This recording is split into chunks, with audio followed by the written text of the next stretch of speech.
Reading for May 18th, Science of Mind, A Philosophy of Faith, A Way of Life by Ernest Holmes. Reading from page 201, paragraph 5, through page 203, paragraph 3, using inclusive language. Disease is not always due to conscious thought. Diseases which are mental in their origin must arise from some inner state of consciousness. While most disease must first have a subjective cause, this subjective cause, 9 times out of 10, is not conscious in the thought of the person who suffers from it, but is perhaps largely the result of certain combinations of thinking. So while it is true that disease has a prototype in subjective mind, it is also true that the individual who suffers from the disease frequently has never thought they were going to have that particular kind of trouble. But this does not alter the fact that every disease which comes up through subjectivity and appears in the body must come through mind. How to heal? In our work, we treat the person not as a physical body, neither do we treat the disease as belonging to them. The reason being that if we do, we cannot subsequently free them from it.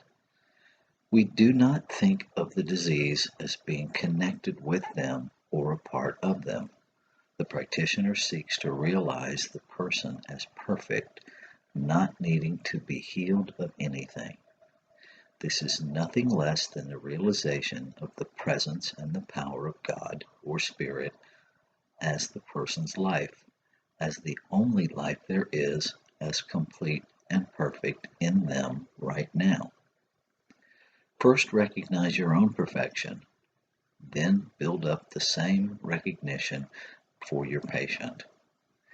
You are then ready to directly attack the thought that binds them, recognizing that your word destroys it and stating that it does.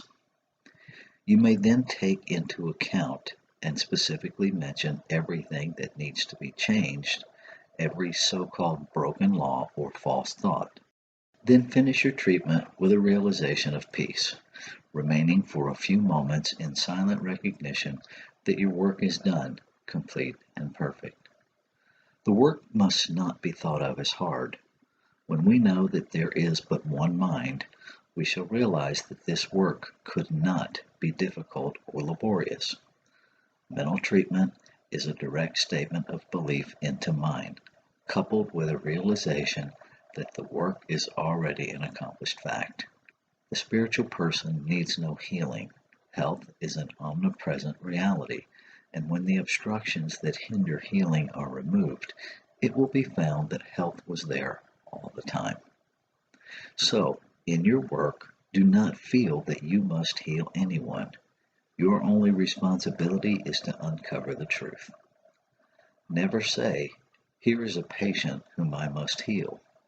For if you think of them from this viewpoint, how are you going to heal them?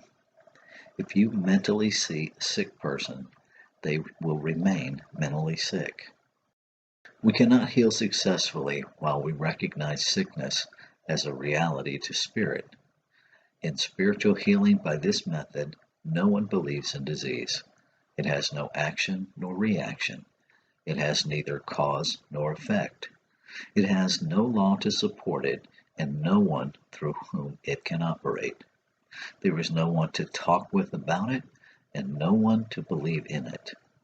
While we maintain that disease is primarily a thing of thought, we do not deny the actuality of its experience nor the suffering it causes.